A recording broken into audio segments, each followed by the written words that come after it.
Welcome to Around and Around, the OCD Circle.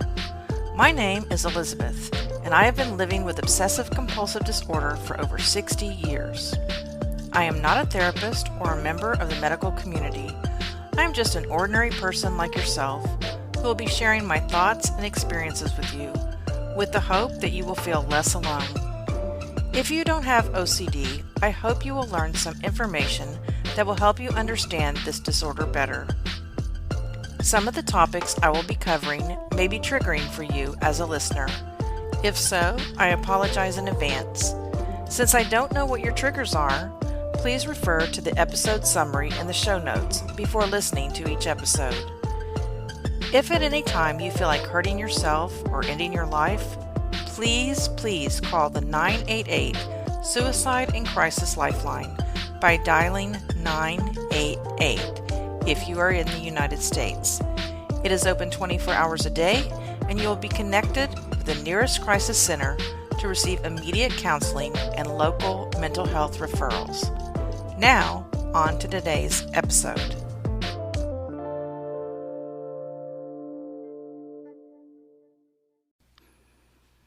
Good morning, everyone. Welcome back to my podcast, Around and Around the OCD Circle. I'm so glad you found your way over here. If you would like, please go back and listen to previous episodes because I do reference those from time to time. Also, I want to remind you that you can contact me at any time at aroundandaroundtheocdcircle@gmail.com or also on my other social media links, which are listed in the show notes. I did receive a question from Marla. Thank you, Marla. She said, Elizabeth, have you ever been a skin picker? Yes, Marla, thank you for your question. I have been. Skin picking disorder is also called dermatillomania or excoriation disorder. It's a skin picking disorder. I think you've given me a topic I can do a show about. So yes, I have picked my skin. I used to pick mosquito bites and moles, and I used to pick my lip and just absolutely rip the entire skin off of my bottom lip. And I started that as far back as I can remember, maybe first or second grade. And I still find myself doing it. And my wife is always saying, quit picking that. But it's not as bad as it was. So I think I will go ahead and address skin picking on a future episode. Thank you, Marla, for your question. And I greatly appreciate this suggestion as a future topic. Today I wanted to start it off and talk a little bit about what's going on with me today. Last night I had a dream about one of my Facebook friends. Now I haven't seen this woman in over 10 years, and I think I met her mother one time.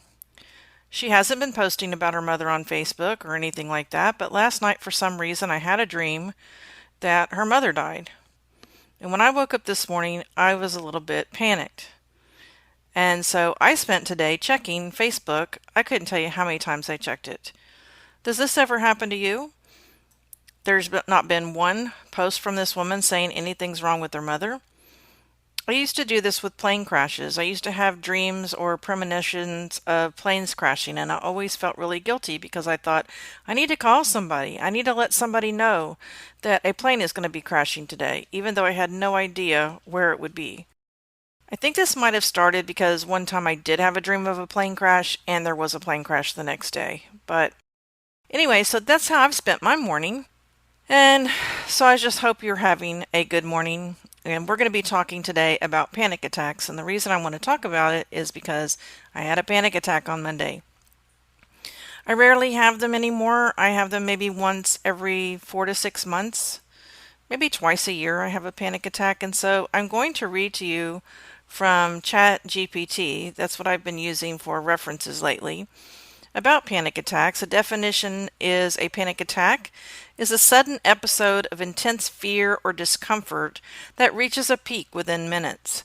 Symptoms often include a rapid heartbeat, sweating, trembling, shortness of breath, a feeling of impending doom, and physical sensations like chest pains or dizziness.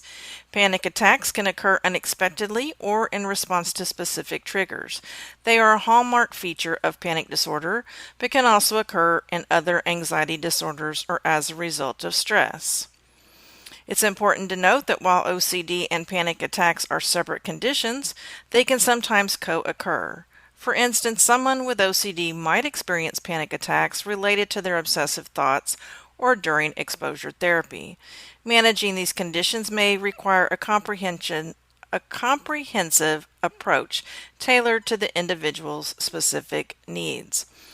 All right, so I think that's really interesting to note, especially if you're listening to my podcast and you don't have OCD, that panic attacks happen to all people.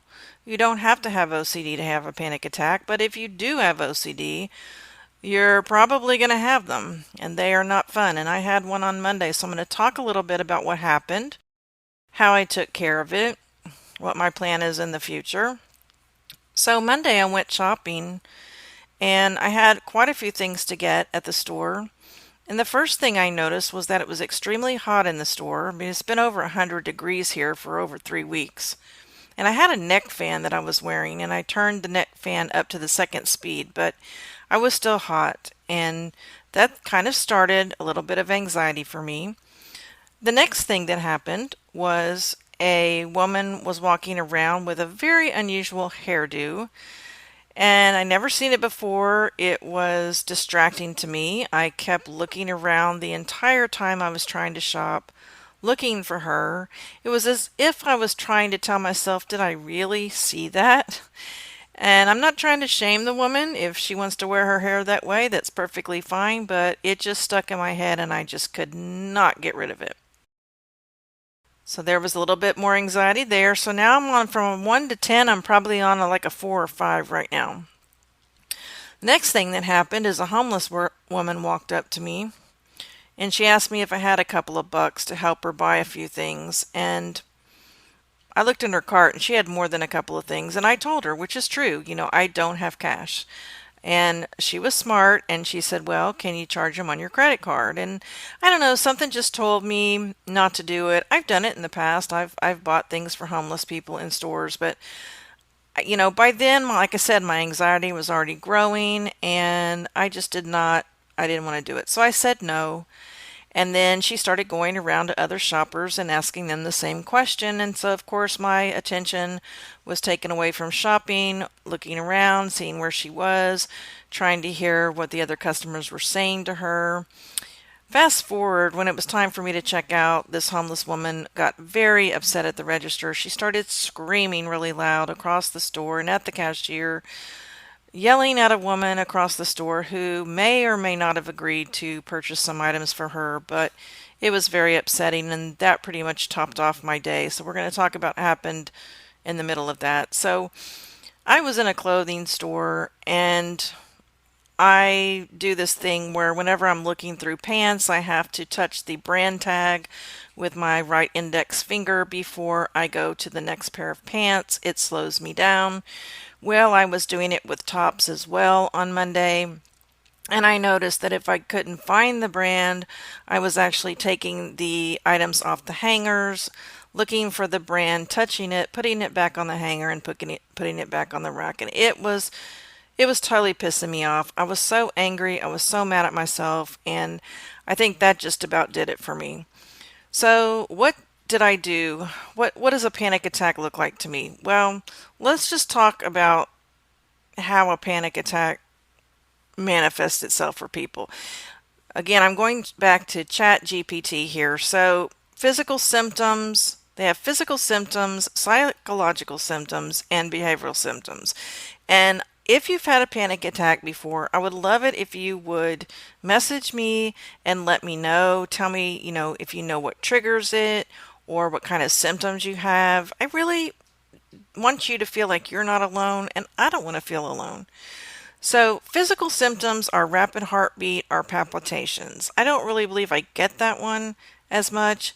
The next one is chest pain or discomfort. I definitely get chest pain.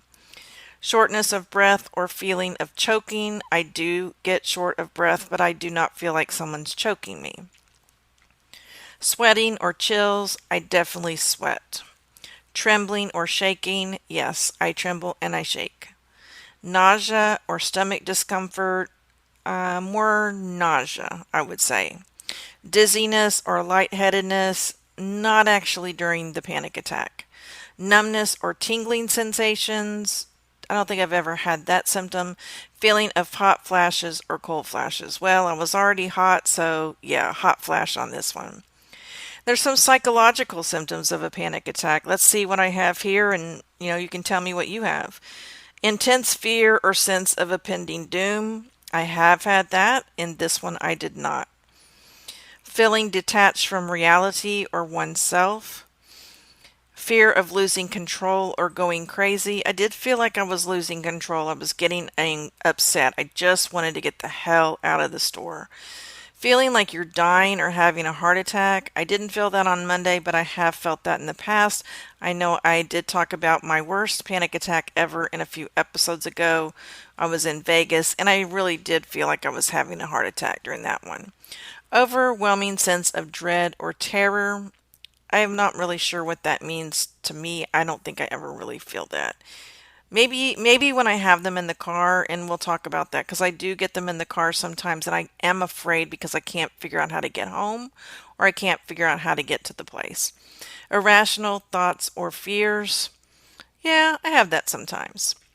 Now there's behavioral symptoms like restlessness or pacing, avoidance of places or situations that have triggered panic attacks in the past, seeking reassurance from others, and hypervigilance or constantly scanning for signs of danger.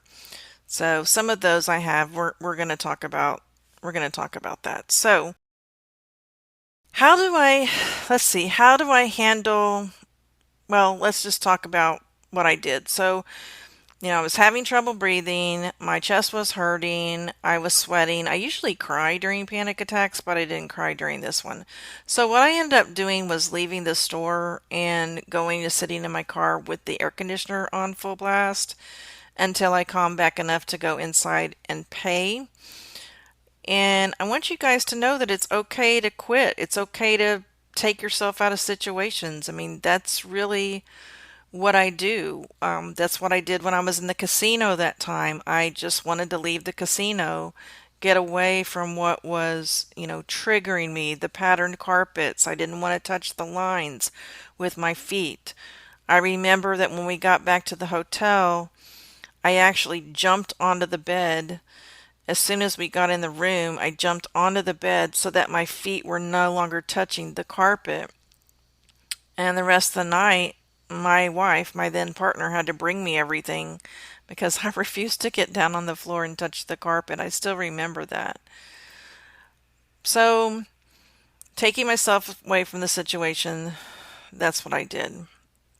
Now, what can I do to help the panic attacks or keep them from happening again? So, I'm going to say that the first thing for me is if I have a lot of panic attacks in a row, like let's say, because I used to have them like daily, weekly, monthly, I would be on medication right now. I am currently not on a medication for anxiety, but I assume in the future there will be times when I will be again.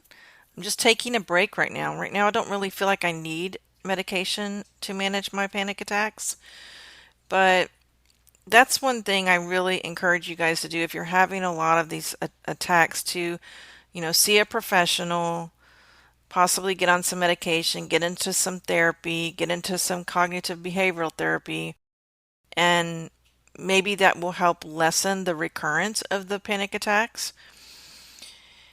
And like I said, my first thing I do usually is take myself away. So when I have them in the car, I pull off the road, I get off the road, and once I get off the road and talk to somebody on the phone, my panic attack starts to dissipate. It takes a while, all right?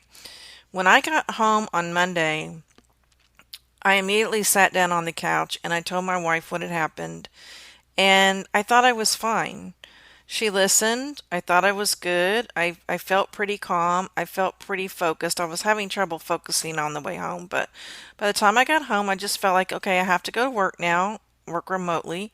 I can do this, I can work. And then about an hour later, it just was like I needed to lie down and go to sleep. It was kind of like a sugar high when you eat so much sugar and you're just so wound up. and then about an hour or two you just totally crash. That's how I felt. And panic attacks for me, I don't know about for you, but they drain me. They drain me physically, they drain me mentally. And so for the rest of the night, I had to just try to relax and not do anything that required thinking. And I did feel a little nauseated after that too. So I'm very curious to know, what do you do? How does a panic attack affect you later on during the day? I mean, does it go away and then it's gone? That's just not how it works for me. I'm happy to announce that Around and Around the OCD Circle podcast now has a Facebook page. A private, safe space where we can share our OCD experiences with others. Topics such as obsessions, intrusive thoughts, and rituals will be discussed by members who can relate to one another because we all have one thing in common: obsessive compulsive disorder. You are not alone. Join us, won't you, on the Around and Around the OCD Circle Facebook page. The link is in the show notes. Hope to see you there.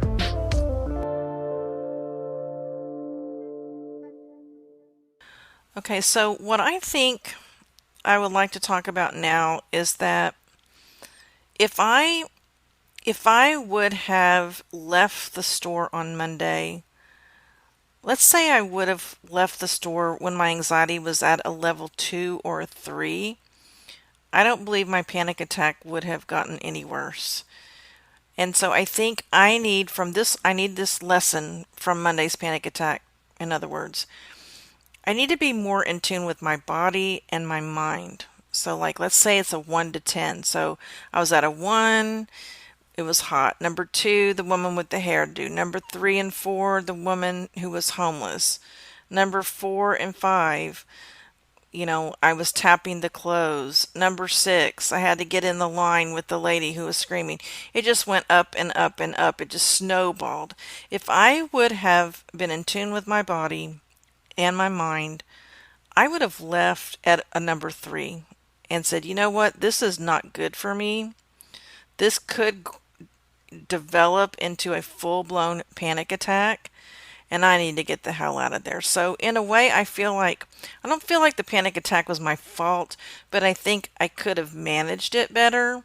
Like, I really want to put a stick note on my dashboard with a heart or something that reminds me that the first time I can't figure out how to get home, or I miss my turn to a place I've been dozens of times before, go ahead and pull off the road then, instead of driving around and around in circles and not getting anywhere and getting all upset. And unfortunately, I can't put a stick note, right in front of my face everywhere I go, but I am definitely going to try to think about my mind and my body more.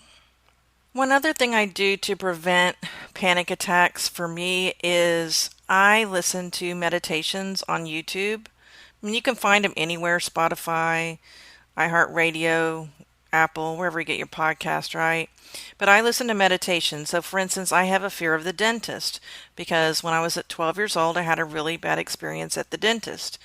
They were going to pull 4 teeth because I was going to get braces, and they pulled 2 teeth one week and 2 teeth the next week. The first 2 teeth went fine without a hitch, but the second week they gave me way too much goofy gas, I truly believe. And I remember telling the dental technician, "You're giving me too much gas." I was talking to characters on the posters on the wall. I was talking to people who weren't there. The dentist's head in front of me looked like this great big round pumpkin right in my face. And so after that, I didn't go to a dentist for 25 years. 25 years. It's amazing that I didn't have a cavity after 25 years. I was super lucky. So now when I go to the dentist as an adult, they give me goofy gas. And I'm also, because of childhood trauma, don't like things in my mouth. And they know this. And I was very embarrassed at first, but the dentist told me I am not the only adult who requires goofy gas. In fact, One time I went and their gas line wasn't working, and they said, "Do you want to stay or do you want to reschedule?" And I said, "No, I want to reschedule." I mean, I was taking care of myself, right? I don't want to bite somebody's finger, and I don't want to have a panic attack in the dentist chair. So when I have an appointment for the dentist, about 3 days before I go, every night I listen to a meditation on the fear of dentists. I'm also getting ready to get on a plane in a couple of weeks. I'm petrified of flying, so I will be listening probably for a week before every night one of these meditations for people who have a fear of flying. I also listen to them about public speaking because sometimes I have to speak publicly for my job, and I'm petrified. And also at work, I have anxiety going to work. I have several meditations that I listen to about social situations at work or getting my work done and focusing on my work. My job is not difficult. I only go in twice a week. I work remotely from home the rest of the week. My boss is amazing. He's super calm. But I'm always afraid I'm going to make mistakes, and I only have a few more years until I retire, and I'm ready to get the heck out of there. I literally don't want to be there anymore. I mean, have you ever had a teacher who was getting ready to retire, and they just give up. They just don't want to work that hard. They don't want to try that hard. They're ready to get the heck out of there. Well, that's kind of how I am right now.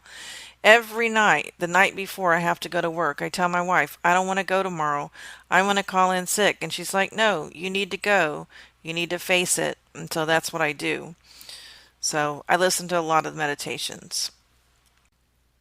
I had something else that I was going to talk about, but I've lost my train of thought. See, I'm not focusing. I guess the bottom line for me, what I want to say is that in order to prevent panic attacks from starting, you have to manage your anxiety. And so that's where cognitive behavioral therapy really comes into play, because if you can change, let's say you have a ritual, let's say you wash your hands 20 times in a row, and we've talked about this, to throw a wrench into the ritual. Change it in some way. That's why I always say just change it a little bit. Only wash them 19 times in a row. Don't go to 5 times. That's going to be way too much anxiety. Just change something very, very small and just feel a little bit of anxiety at a time. So if we can manage the anxiety from growing, we won't go into a full-blown panic attack. And I didn't manage mine very well on Monday. So again, I hope that you will contact me. Let me know what you think about panic attacks. Have you ever had one? Have you never had one? Like, I can't imagine anyone who has an anxiety disorder never having a panic attack. If you have it, I'm so happy for you. But I really would like to know how you address them. And also, if you would like to be a guest on this show, please message me. You can be completely anonymous on air. I look forward to talking to you. Feel free to suggest future topics for this show. Again, thank you so much for joining me. I hope you have a beautiful day. Until next time, bye.